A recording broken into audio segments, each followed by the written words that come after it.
Hey everybody, Steve here at the Illinois Recording Studio. Okay, today's a little more of an educational thing on a rather funky design that came in the 60s, early 70s, and we got an example of it here. Actually, this kit is for sale. A client of mine purchased this kit, and so it is for sale, but it's a funky little piece, and let me tell you a little bit about this stuff. This is an Arbiter drum set, A-R-B-I-T-E-R. These things were made over in England and designed by a guy named Ivor, I-V-O-R, Arbiter. And Ivor Arbiter was an importer, actually, who brought in the first Ludwig drums to England. So you got to give him credit for that. But he also had some ideas on how to design drums, and this is one of his designs. So it's a little weird, obviously, because you see there's no lugs. And a long while ago, I had one of these snare drums, but I've never had a complete kit. So here's the deal here. The idea behind all of this, and it's a fundamentally valid one, is that there are no lugs. All the tuning is going to be done by this one screw right here. Okay, you got the spring action thing going here, and that just simply by tuning that, you would tune the entire top head. So, okay, so you say, well, we tune top heads now. You got, pick a number, 8 lugs, 10 lugs if it's a snare drum, whatever it is. You know, you got to go all the way around, try to get it even all the way around, so we're all pain in the neck. Okay, so theoretically, this should solve that. It should tune evenly all the way around. Same thing on the bottom head. Same thing, of course, for each of the toms and also for the bass drum. So in theory, it's a pretty good idea. The throw-off on this is just a, kind of a standard throw-off. It was an Arbiter branded throw-off, but it's kind of a carbon copy of many things that were in place at the time. On this particular drum, the throw-off isn't working properly. There's a couple of screws missing that we'll have to try to figure out if we can fix. But the bottom line is, these are nice drums. They were look like they're maybe about a 6 or 8 ply maple. Looks like a slightly rounded edge, and the shells are very nice. The thing is, does it really work? And that's the trick.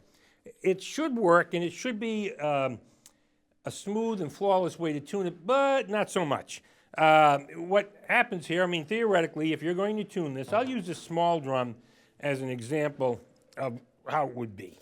So, okay, so here we are. That's where it's tuned, okay? So, theoretically, to tune it, change it, let's take it down, okay? So, you go like this. Okay, kind of works.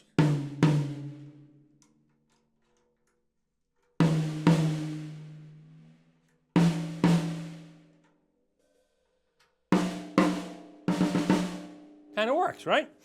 The trick behind it, though, is some of this hardware is, it's hard. I mean, sometimes, like on this snare drum, I got to be Hercules to try to move this thing. So in theory, it makes sense. In execution, it was sort of flawed, but the concept does make sense. The shells are nice.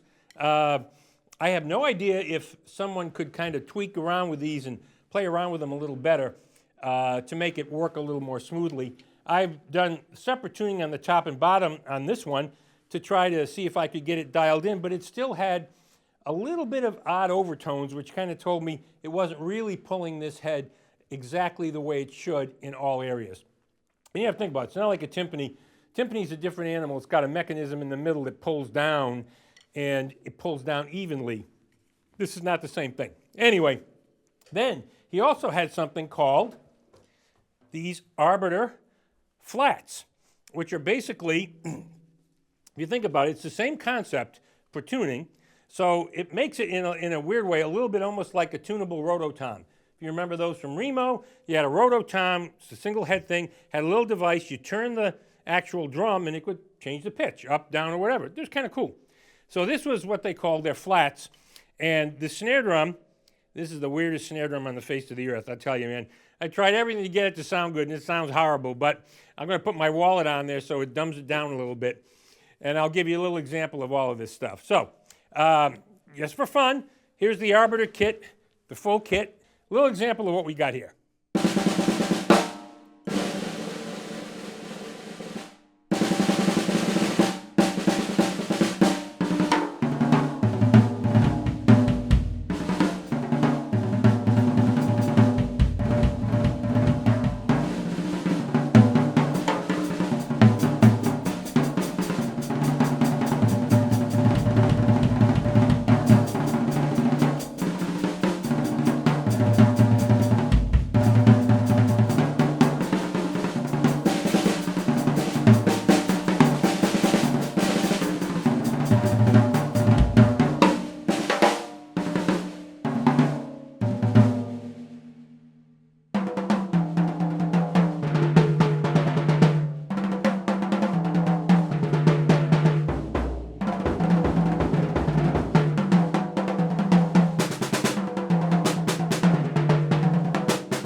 over here.